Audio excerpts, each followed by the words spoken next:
Here's a question. What do you see in your mind when I say the words Pompeii and Mount Vesuvius? Well, probably like us, you think about an eruption that covered a city centuries ago that you can now visit and see bodies where they actually died. Well, that is all true, but oh my gosh, visiting Pompeii, the modern and ancient cities, and climbing the rim of the volcano involves so much more, and we tell you all about it in this episode, which is day 3 of our Rome to Amalfi tour with Intrepid Travel. From the sleek, upmarket modern city where we watched the sunset behind Mount Vesuvius from a rooftop bar sipping cocktails to exploring the time capsule that is ancient Pompeii. We share all the things we were blown away with. The ancient city is exactly as it was 2,000 years ago. Can you imagine that? We take you inside some of their houses with all the decorations and artwork intact as it is as vibrant today as it was 2,000 years ago. It's incredible. We walk the cobblestone streets lined with restaurants with their kitchens and mosaic benches and ovens in their original condition. We go through the bustling market and past the forum area, which was once the heart of the city. You will discover with us the arena, the Roman bars, the theatres, shops, factories, basically the whole city. Make sure you stay listening if you want to hear about the place that surprised us the most. So all I'm going to say is it's pretty graphic and definitely not for the easily shocked. Of course, a visit to Pompeii wouldn't be complete without seeing the fugitives or the bodies. We tell you exactly what happened to these people so many years ago. Then day 4, we head off to ascend the summit of Mount Vesuvius and hike around the rim. You will definitely want to hear all about the eruption of 2,000 years ago and some subsequent eruptions and what this active volcano looks like today and what they're doing to make sure there isn't another catastrophe around the corner. Of course, you can see all the pictures and links, including an accurate animation of the eruption that accompany this episode by clicking the link to episode 70 in the podcast description of the player you are now listening on. So please enjoy episode 70, all about Pompeii and Mount Vesuvius. Cheers! And welcome to the Beach Travel Wine Podcast. We are your hosts. I'm Leanne. And I'm Lyle, and this is the travel podcast for beach-loving, wine-drinking couples over 50. So if that sounds like you, grab yourself a drink, sit back, relax and listen as we go travelling the world one wine at a time. Cheers. Good morning, Lyle, and welcome to episode 69 of our travel podcast. Is this the Intrepid tour? The Intrepid tour. This is, this is the second part of our podcast, all about the tour that we are doing from Rome to Amalfi, and with Intrepid Travel. That's correct. And we're starting today in Pompeii, but not the Pompeii everyone thinks, right? Sure. Yeah, it's modern Pompeii. So so we had the whole day in Naples, and we tell you about that in episode 68. And then we hop on a train, which took about an hour, and we landed in the heart of modern Pompeii. Now, did you even know modern Pompeii was a city? No, I didn't, but, it sort of makes sense. I know, but I felt really stupid because when we, the tour said we're staying in Pompeii, I'm like, we'll just be in a hotel somewhere, on some ruins somewhere. But it was... Yeah, so did I. I thought the same. I thought it would be just, But it's quite a modern little city, isn't it? Yeah, look, it's got a population of 23,910. Yeah. We arrived around 6 o'clock, I suppose it was, and it was about a 600-metre walk to where we were staying. Which was right in the heart of the city. Yeah. When I say it's 600 metres from the railway station, it was also only 600 metres from the archaeological site. So obviously it was really, really, really convenient. And when you look at the booking.com, it actually says in their ratings, the location is 9.4. Yeah, okay. So, it was great location. But one of the things that I noticed when we were walking through, and we actually discussed it, was how modern and how contemporary the city was. The roads were roads. They weren't cobblestone streets. Yeah. They were wide. And lots and lots of cafes, and the fit outs in the cafes was really contemporary. Yeah, and it was full of young people. Yeah, sipping their Aperol spritz and things. Yeah. Look, it just appeared to have a really cool vibe. I noticed, which is random. I noticed the lounge chairs and the seats they were sitting on outside weren't just your standard tables. There was like dark bottle green velvet chairs and, just funky prints and things, like it just made us think, oh, cool, we're going to come back here and enjoy this. But I guess it would be modern. Have a drink. Yeah. I guess it would be modern, though, because if it was, like an ancient city, it would have been, covered by... destroyed by the Mount Vesuvius eruption. Yeah, so we head to our hotel. Yeah, look, we stayed in a family-run 3-star hotel called Hotel Ristorante Ametrano. Now, the thing, as I've said about Intrepid Travel, is they like to, benefit the local community by staying in these centrally located but family-owned hotels, which is this one was. And they were there. You can see old grandpa was sitting in front of the TV in the reception and stuff. Oh, yeah, sure. Obviously, they'd had the hotel since its inception. So, look, the hotel was clean. Yeah, it was great. It was comfortable, air-conditioned. There was safe. TVs, safe, and free Wi-Fi or Wi-Fi, as they call it, in the public areas. And we had a little balcony, which, you couldn't really call it a balcony, but you could step outside, which overlooked the main street. Yeah. And out the front of our place, it was sort of almost pedestrian only, big wide street that, was nice to walk up and down. But one of the other benefits of this, Intrepid travel tour that I liked, as we mentioned in a previous episode, was we got to stay 2 nights. Now, when you stay in 2 nights, I know this is a random thing to say, but you can do a bit of washing. Like if you arrive late in one place and then have to get up the next morning, you can't get stuff dry. But here you could just hand wash a few things and hang them out because it was warm, and that was just the benefit of having 2 nights. One of the things I liked. Yes, and that is true. You are a little obsessive about that sort of thing. But look, we I don't like to turn my undies inside out if I don't have to, right? Yeah. So look at the check-in was fine. Yeah, they had lifts, although they may be the smallest lifts in the world, but they did have lifts, and we were I think we may have been on the 2nd level.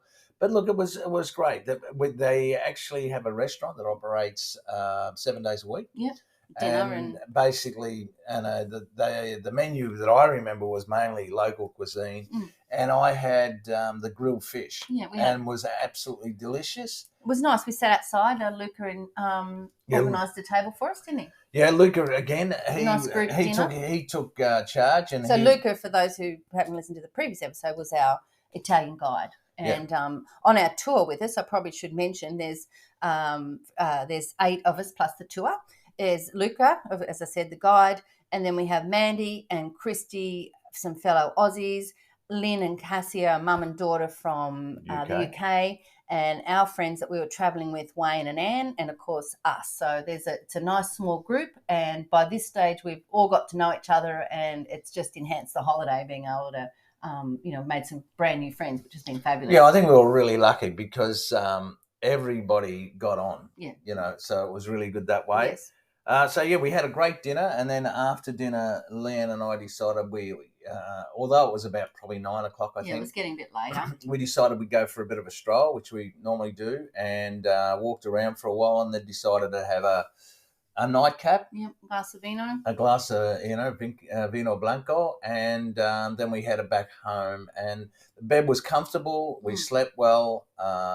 Ready for the next day. Now, the hotel also has breakfast, which, what did you say, was a Italian buffet sweet breakfast or something? Yeah, on the website they call it a sweet Italian buffet breakfast served in the breakfast room. And the breakfast room, because when we ate outside for dinner on more al fresco, and yet in the morning breakfast was inside.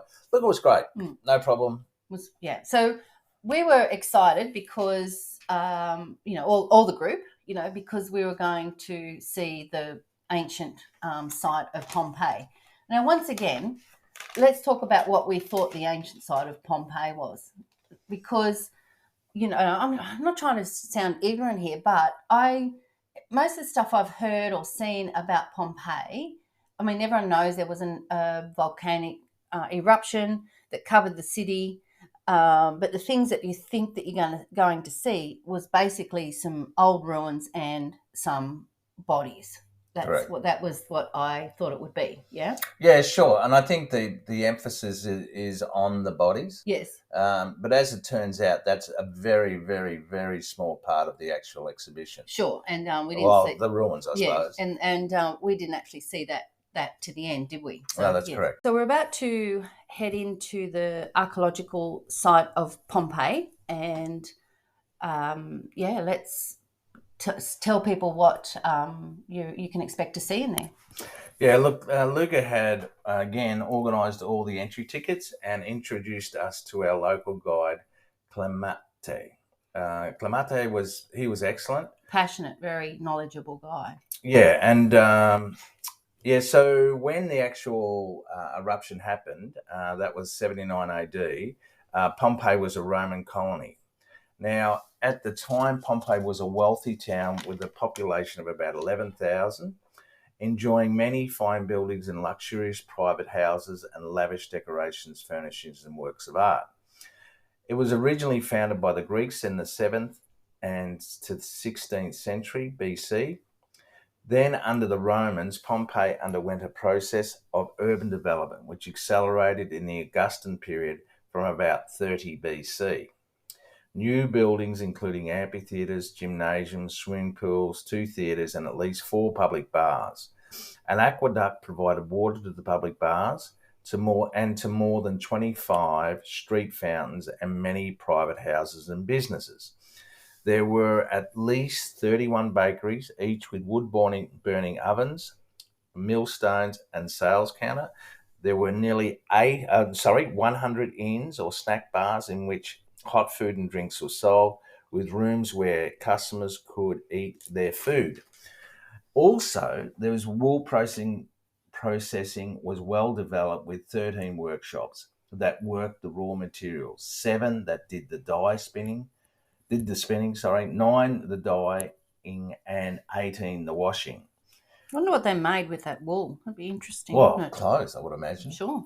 Yeah. So, so it was a huge city, and as well as they had temples and churches, markets. They were all based around the Forum. Yeah, which Forum is in the centre there, right towards the centre. So then, but the first thing we really saw was the arena or the amphitheatre. So what did you think about that? Well, it was a huge. So what we're trying to say, it was like back 2,000 years ago, it's like a massive bustling city. It had everything. It was very sophisticated.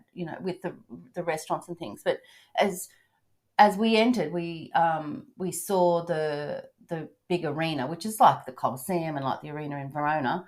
But I was surprised because it's probably one of the best kept. Like obviously because it was under ash all those years, and you get to go inside it. But I was taken back by the the stone walls, not brick walls, and the gardens and the trees and the plants that sort of gave it a real I didn't expect it to have greenery, I guess. Yeah. Look, the actual amphitheatre is the oldest among those known from Roman times, so it's nowhere near the size of the Colosseum. No.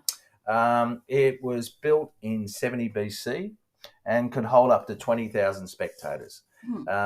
And the actual description of it, the external staircase with 2 flights provide access to the upper steps, and a downward corridor provides access to the lower steps. The arena is separated from the area intended for the spectators by a parapet, which is decorated with frescoes of gladiators that you can still recognise. Yeah, still see today. And I guess the thing, it's hard to sort of, get across is everything we're going to tell you about that we saw, up to 250 years ago was covered in meters of ash. It had been forgotten after the I think it was between, they talk about between 6 and 7 meters of basically Parmesan, I suppose. We are going to talk about Mount Vesuvius, but I just want to say like the eruption took about 18 hours to cover this city, which isn't that long to have everything completely covered, is it? Yeah. And so the site, they've been uncovering it now for, as I said, 250 years, and it's only a third of it so far. Yeah, they've only got 2/3 of it. So once we've gone through the amphitheatre, and as it said, it was really impressive and really well preserved. Then we strolled, as we talked about, through the Forum, And the forum area is basically where, as Lan said, it's got all the religious buildings. I think it was the Temple of Apollo. Then you've got also the markets, the law courts, the administration buildings, just like any modern city, basically. And then the thing that sort of blew me away was the baths. Now, Pompeii has 5 public bath complexes, a clear sign of the importance of the custom of going to the bath, not just for reasons of hygiene and relaxation, but also to meet people and socialising. Now, these baths, the same as the ones in Rome, they have separate areas for male and female. And, so it was... And you can still see some of the decorations and things on the wall. Oh, sure, absolutely. Once again, these were completely covered. And you can still, they had the steam rooms, they had the saunas, they had the whole thing going on. So again, how sophisticated were they? They were just incredible. Now, the laundries to me really sort of, how can I put it?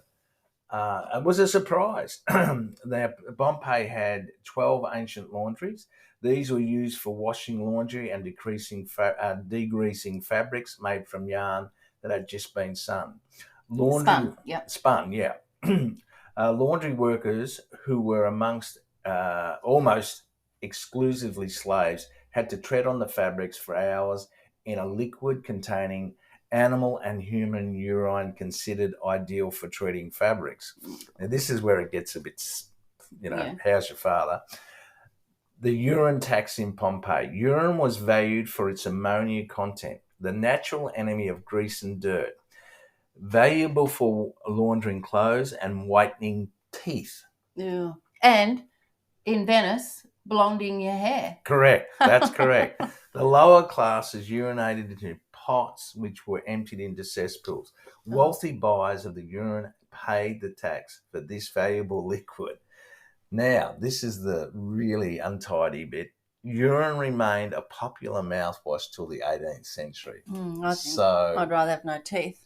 So would I, but so these are all the laundries that you can see around the city. Yeah, and I remember you saying to me you were really blown away with the private houses. I was, but the first thing though that I was amazed by were the streets themselves. They were straight. They were, that's right. And they were built up like they had gutters. Yeah. So the paths. So you've got these streets, and then you've got the footpaths on either side. And on the sides of the footpaths are the laundries, the shops, the restaurants, the houses, right? Yeah. And they used to have some problem with water sometimes. I don't know whether it was just normal rain or whatever, but they had stepping stones. So the pedestrians could get across, but also they left gaps big enough.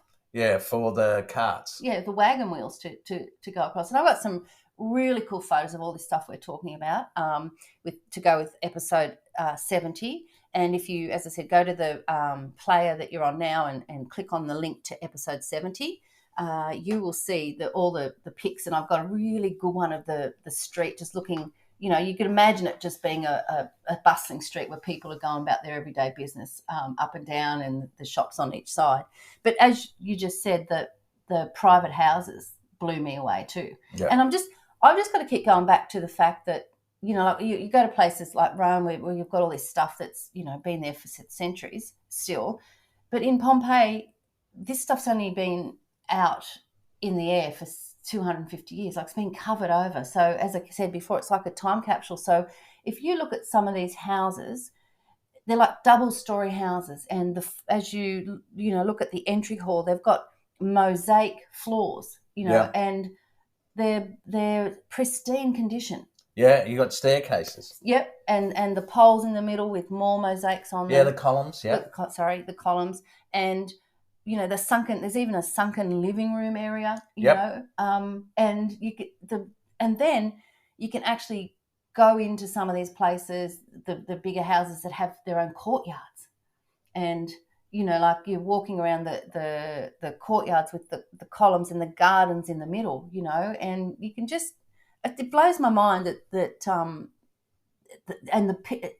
you can see what it was like 2,000 years ago. Like, yeah, it's hard to actually explain how how my impression of it was. It was like I was sort of blown away. I think mainly because, again, we go back to that sophistication word. You just don't expect the city to be that sophisticated. And, like looking in some of these houses, the actual paintings on the walls, Yep. like they're not, they're like this. I remember this one, and I've got photos of it. It's black, it's red with black figures on it, and it's as vibrant today as it would have been 2,000 years ago. I actually questioned Clemente. Yeah. And I said, because he said that's the original.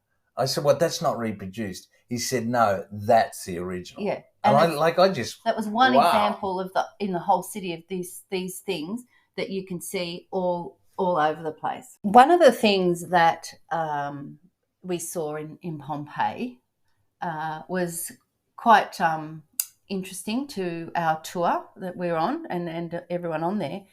But I have to tell you that two people, and one of them was on the tour with us, so I'm not going to mention names, Annie, but there is a part of... Well, they'd been there before. Right. And then the people I talked to had been there before, and they said there was one thing out of all of this, everything they saw in this amazing city that they remembered from when they visited, right? And that's what we're going to tell you about now. Yes? So maybe you're saying it's more about them than actually what the actual maybe, but I think because it's quite I don't know, different. In your face. In your face.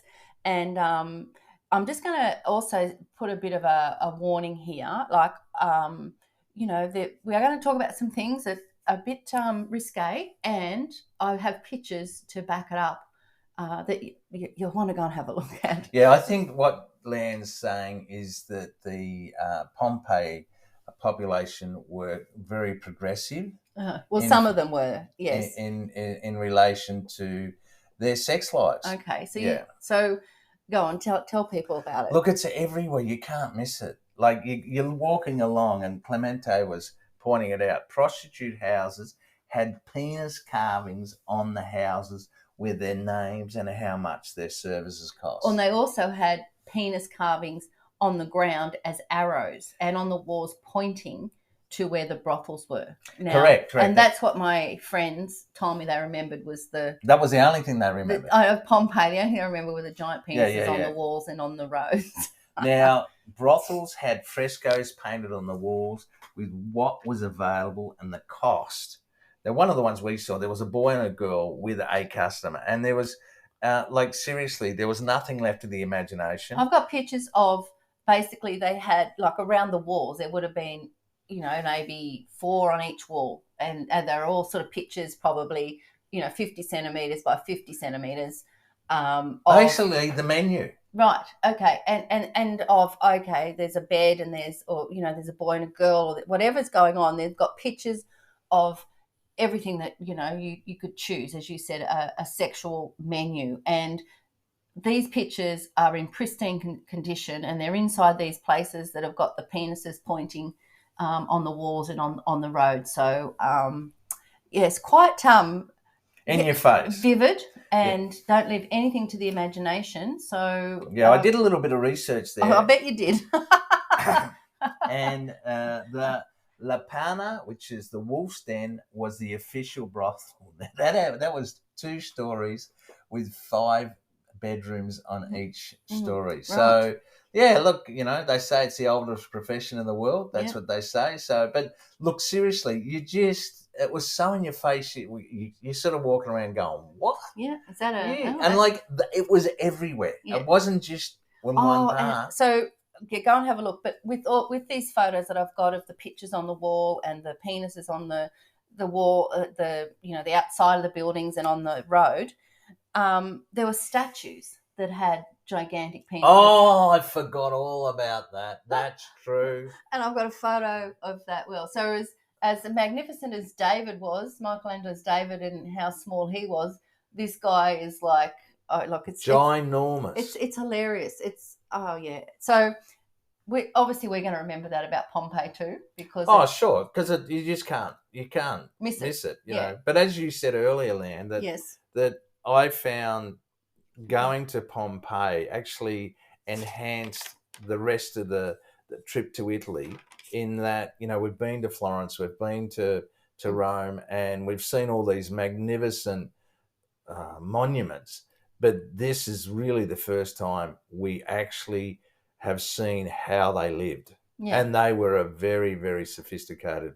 And how they, how elaborately they lived, their houses and, the decorations and and the how accurate their streets were. It was in a grid formation. Like it was amazing. Well, even how clean they are. Yeah. Like as in, and the fountains where you get your water. Yeah. You had a drink out of one of the fountains. So obviously the 25 fountains. You can still drink out of them. They're still supplied by the original aqueduct. So it's amazing. Yeah, it is amazing. Now, we spent, as part of the tour, look, if you're going to Pompeii, I believe you should get a guide. I mean, you can get maps, but the amount of information and the swiftness of the way you move through the site with a guide is to take you to the main things you want to see, and then to some of the secret places that you might not find on your own that easily, is definitely worth it getting a guide, don't you? Oh, look, and our guide, he was fabulous. And you've also got Luca as well, and he's adding comments of what he knows about it. So look, it was a fabulous experience, and it's certainly one of the highlights of the tour with Intrepid Travel that we did. And as you mentioned, Luca, well. Our main tour guide left, and we all went, because we'd been there for hours and it was a hot day, and we all went there's a cafe there.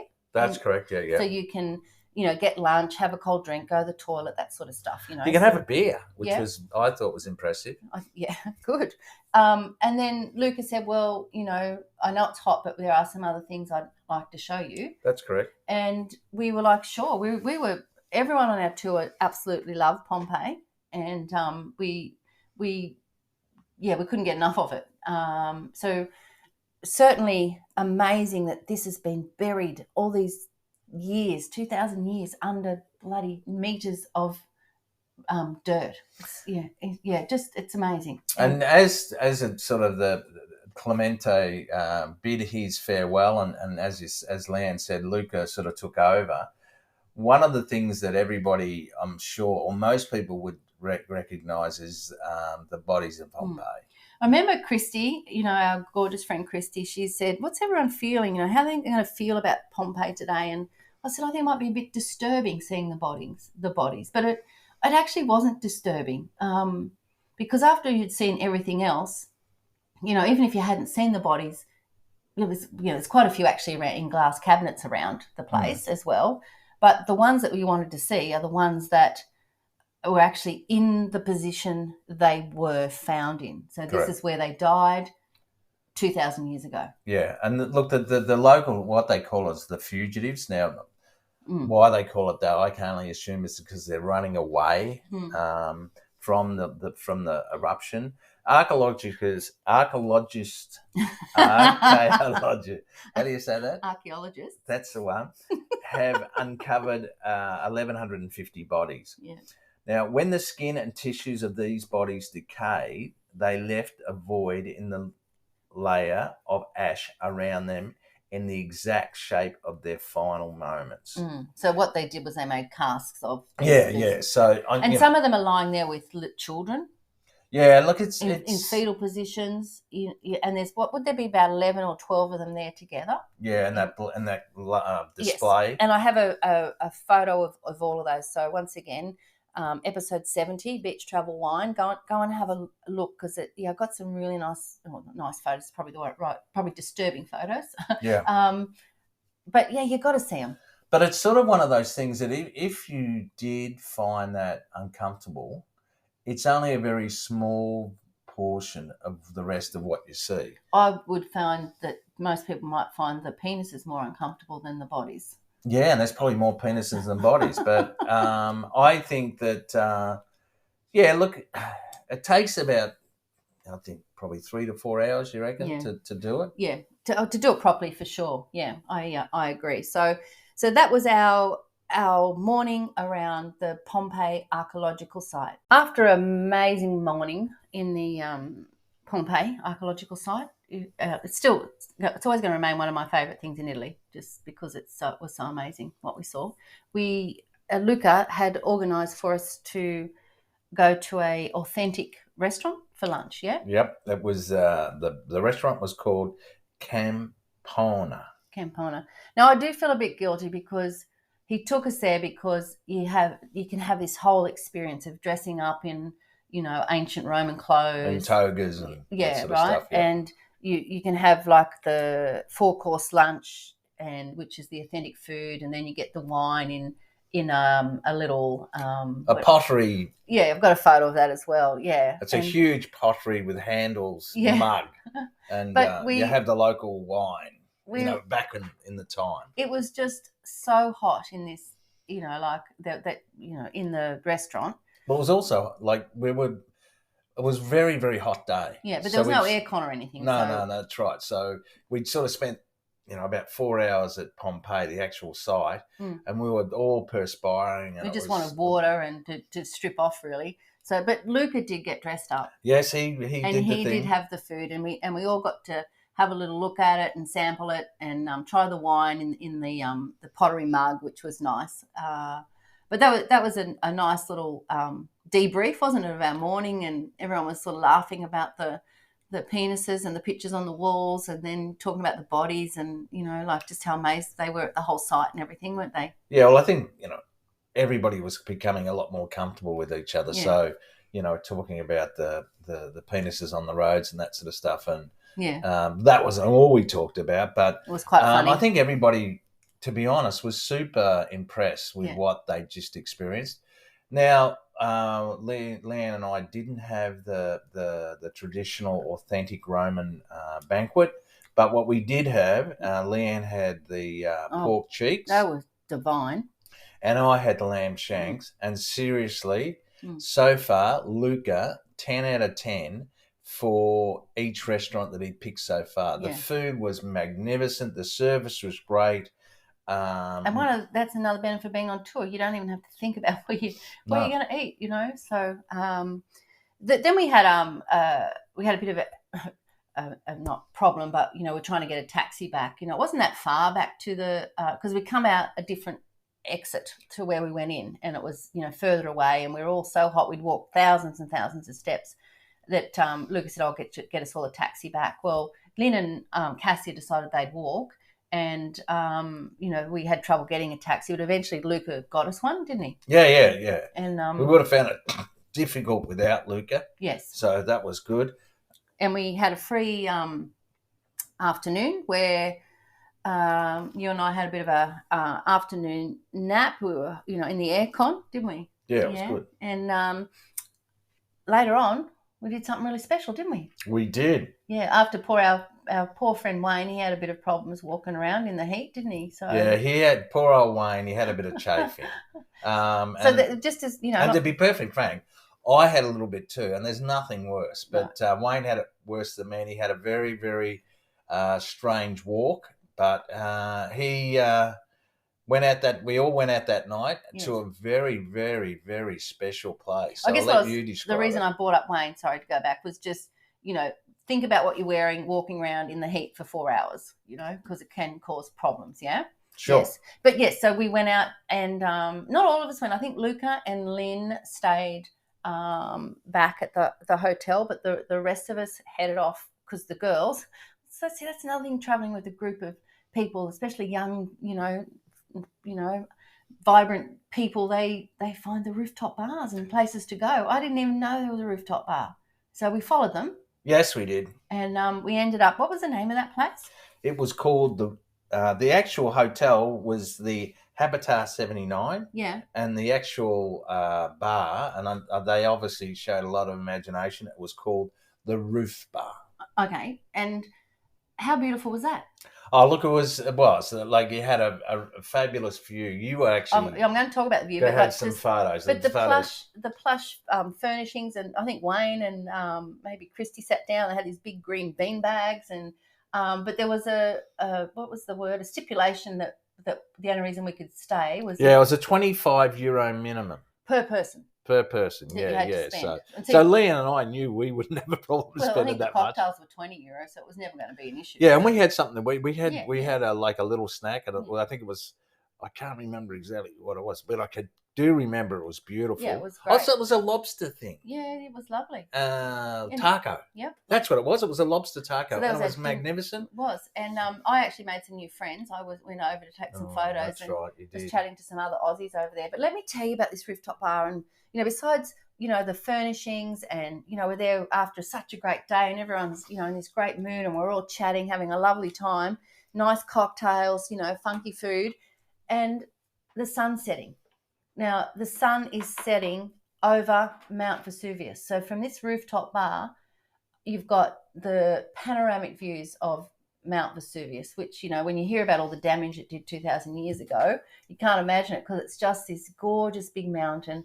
And as I said, the sun setting, and in front of Mount Vesuvius, you can just see the archaeological site. It was getting quite dark, but, it was right in front of it. So I got the best videos, but also photos of the sunset, and all of us as a group sitting up the top of this rooftop bar. It was just the perfect way to finish the day. It was.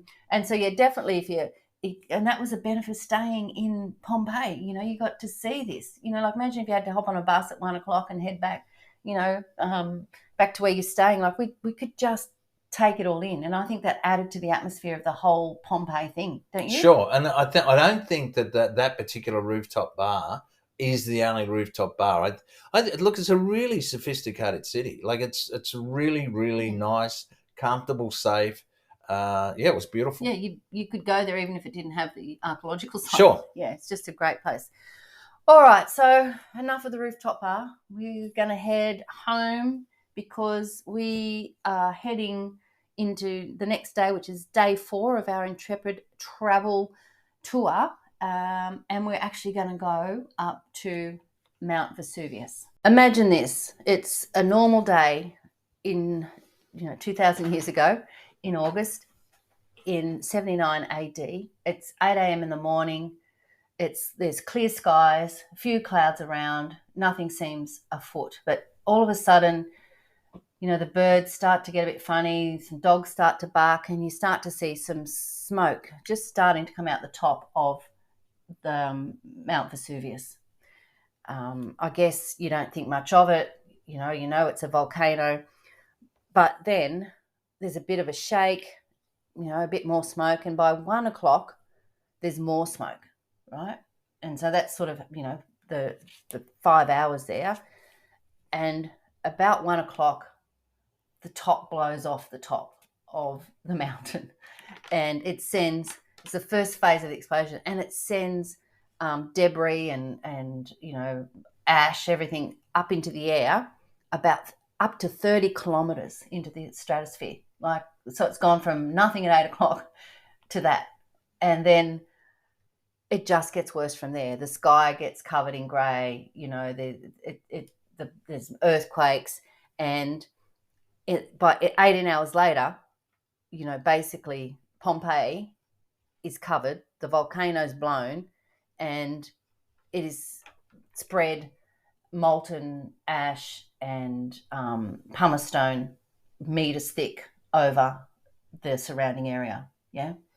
Yeah, so you got to understand that there was 2 main towns that were affected by the eruption. Everyone knows Pompeii. Everybody knows Pompeii, but there's another city, much smaller, which is 18.5 kilometres away. So what's it called? And it's called Herculaneum. It's a hard one, isn't it? Herculaneum, yeah. Right. And now that was 18.5 kilometres away from where Vesuvius was. So that just gives you an idea of how big the eruption was. It was a whole mountain that then went into 2. If you look at Mount Vesuvius now, you can see it's 2 peaks, right? Sure. Yeah. Well, exactly. Yeah. So it's gone from. It blew the whole lot up. Up to 30 kilometers in the air. Now, so our tour was to go to Mount Vesuvius and do the crater rim walk and the summit climb, right? Sure. Yeah, and so we leave our hotel. Yeah. Chuck our bags in our private vehicle. Yeah. And we drive, I guess, I don't know how far up, but where everybody gets out to walk that last. Basically the car park. Yeah, but I don't know how far up the mountain it is. But from there you have to walk. Now, there's a bit of security there. They've got limited numbers going into Mount Vesuvius. The guide that we had, what was his name? Stefano. He was brilliant. I mean, I didn't know that someone could know so much about rocks and stuff just walking around. Like, he'd pick up handfuls of the little stones, and he'd pick out things in them. And you're like, that's just grey rock, but there was little sparkly bits, and he drew diagrams in the gravel that was so amazingly simple to understand. Yeah, in relation to how the layers of the actual geological formation and what happened. Yeah. So he was really, really good, very friendly. He was a bit disappointed that the government had come in and told them that they could only have limited numbers. Well, he's like, like, who says 9,000, who says 10,000, like he said, and half of them haven't even been up the mountain. But I have to say, like, it was a 45-minute walk up was the description, and it wasn't an easy walk. Actually, it was harder coming down, because even though it's a wide path, it is loose gravel and ash, volcanic ash, so it's quite slippery. So make sure you've got some good hiking shoes, or shoes with good grip on them. Even maybe, as much as we laugh about the poles, cowboy, you. Okay, I laugh about the poles. Yeah. And I admit, I have no reason why I should laugh about them, but that particular walk, and especially coming down, to have a support pole, would have made it a little bit more comfortable. Yes. So we arrived, we were walking up with Stefano, yes? Yeah. And as I said, we're stopping. Luckily, he's got a backpack full of rocks on, hasn't he? So he's stopping, he pulls out this, rock probably 15 centimetres in diameter, and he's telling you about this rock, and he puts it back in his backpack. So he's basically running up this hill with, an extra probably 20 kilos on his back, and we're all sort of, well, not all, everyone, but we're following him up. And he'd stop, like it was sort of zigzag. He'd stop at, every little sort of turn around so he could explain something else to us. Now, on the way up, the mountains are covered in, beautiful green grass and flowers. I've got some beautiful photos, but he points out previous lava flows that you can see. And it's, it's like a road really, and it's black, a dead area where nothing grows. Eventually it comes back, but it does take a while. So you can see, these lava tracks, which are fascinating to me to see that they, from years ago, because the last eruption was in 1944. Yeah, so that was the last time it was active. Yeah, so although we had a friend or actually sister-in-law, Bronnie, they went in 2016, and she said that they couldn't go up because the volcano was a bit rumbly was what she said. So, they're obviously keeping a good eye on the volcano. I think there was even one in the early 1900s, another eruption. So, like, when you think about it, say that's 2 in the last 100 years. Yes. Like, that's a bit, how's your father? But I loved the walk up there. I didn't know what to expect. So you get up to the top, and you're at the crater, right? Which blew. Now, what's the size? It's massive, isn't it? The size of it. Yeah, the crater and the actual size of the peak of the mountain is 1277 meters.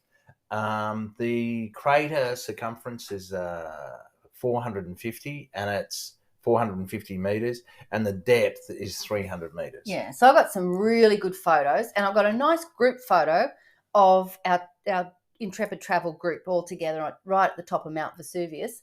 And there is one where there's still steam coming out of the volcano. Sure.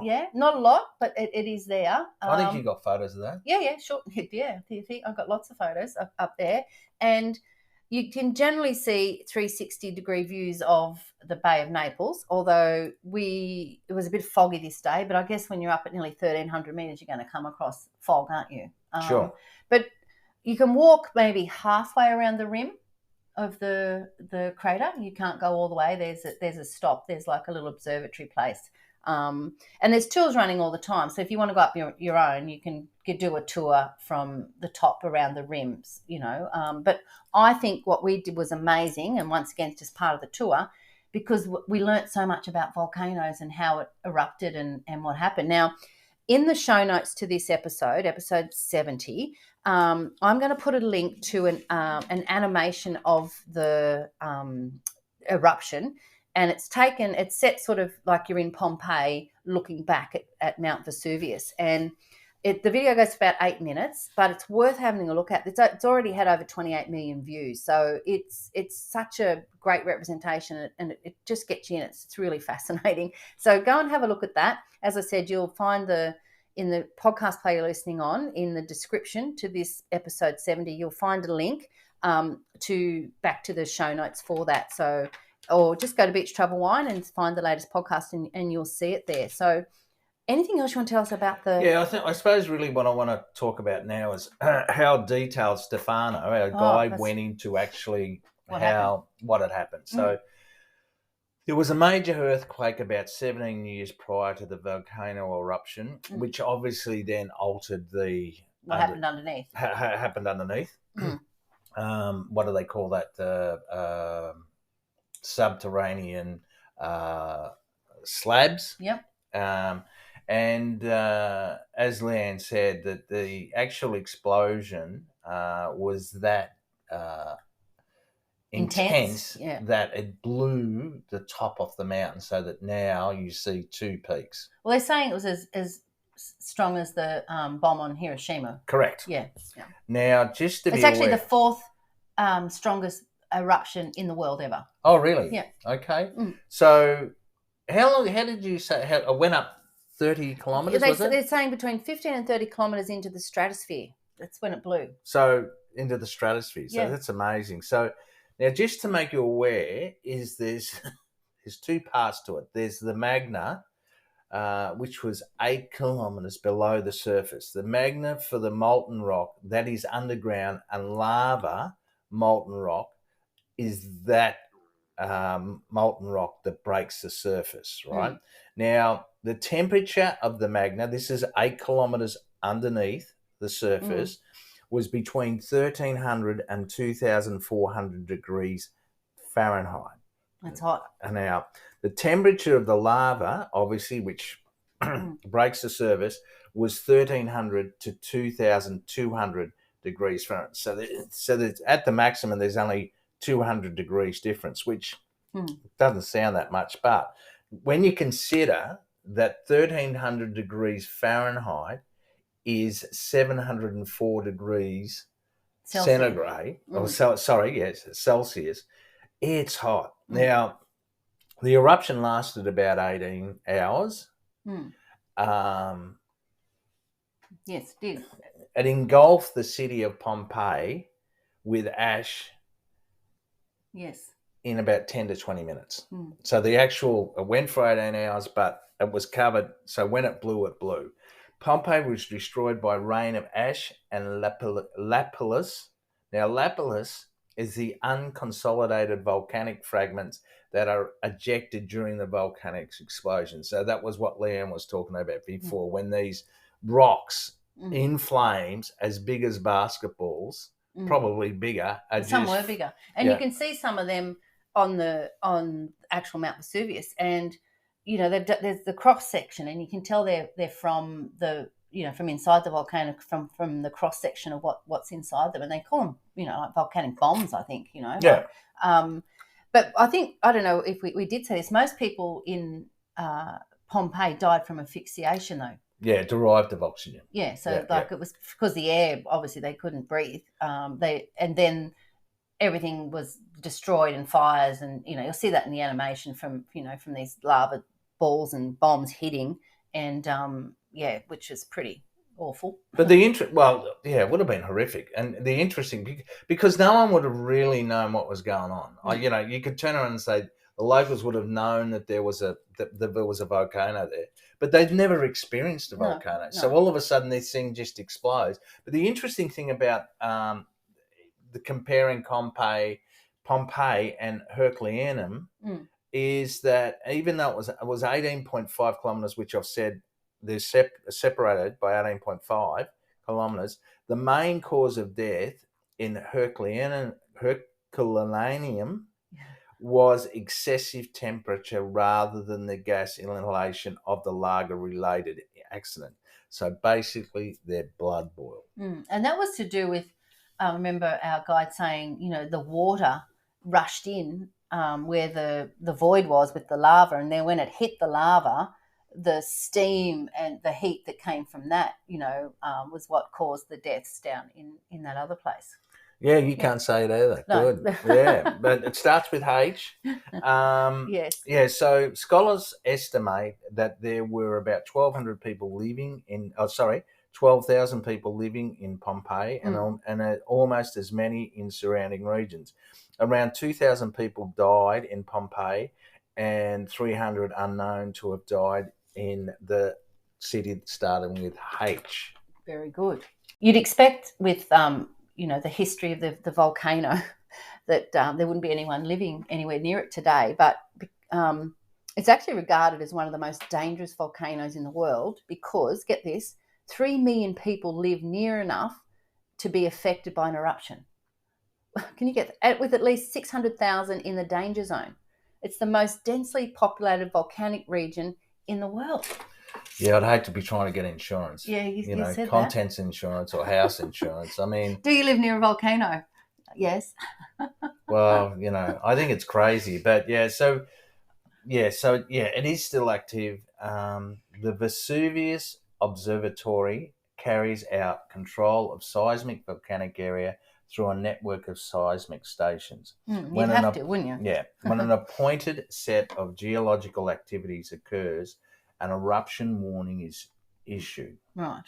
Drafted in 1995, two national commissions set up in 1991 and 1993 to assess the risk involved in the Vesuvius eruption and plan the response to any emergency. What Stefano said is the biggest problem is if there is an eruption People what panic. they need to control is the people panic. I also remember him saying that they've worked out, if they think it's, dangerous and they need to get out, they need about 3 days is what they estimate to get people away. Yeah, so they don't wait till the last minute. No, yeah. So I guess then you might get insurance. I don't know. Anyway, did you enjoy Mount Vesuvius? Oh, look, I think it's a package deal. I loved Pompeii. I thought that was absolutely amazing. I think any trip to Italy, you've got to go. I think the fact that we did it with a tour guide and we did it with Luca, we just made it so easy. Yes. And Vesuvius, as I said, it's just a package deal. But I think you definitely need to do Pompeii first. Yeah, okay. And you definitely need to be prepared for that sort of steep walk, but it's certainly worth it. Yeah? Sure. And I would agree with you. I think it definitely should be a package deal, but pretty cool being up the top of a volcano and seeing into the crater and, learning about it I enjoyed that. Yeah, they complemented each other. That's all you could say. But... And I agree with you, like having a tour guide and being on a tour, because we saw people arriving at Vesuvius and they were turned away because they didn't have tickets. Like you just think you'd be able to buy tickets and go up. Yeah, I remember that. Yeah, that was surprising. Yeah. That was really probably the first time we'd actually seen that.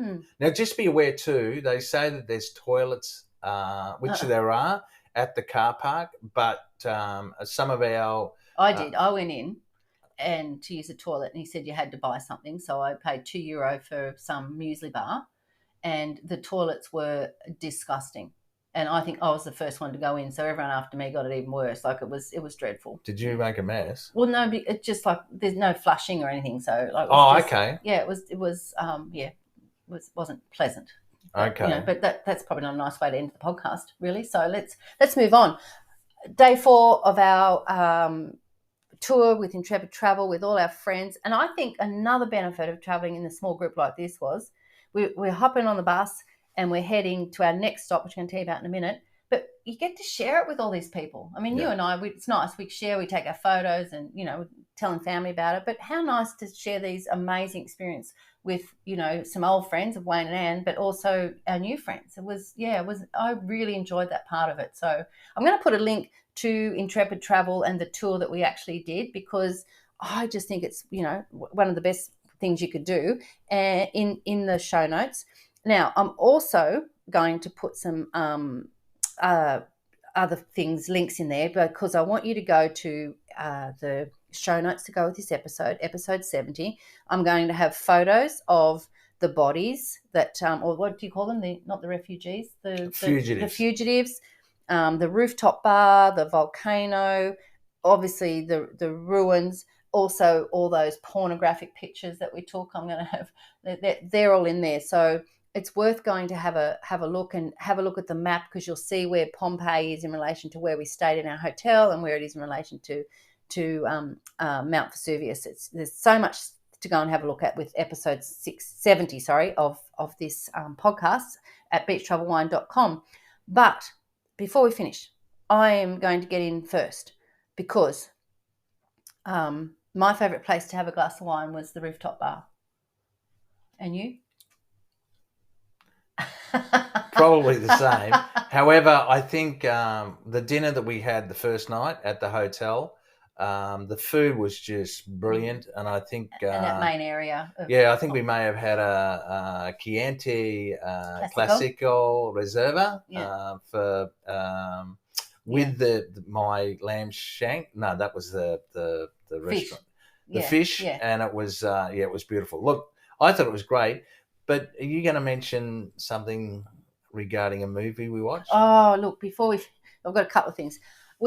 Before we recorded this podcast, I wanted to see if I could watch the movie Pompeii, because there was actually a movie made which was pretty good, apparently, called Pompeii. But it was not available for free. But the one I found on the movie on Prime was made in 2014. That should have been the first red flag. It was called Apocalypse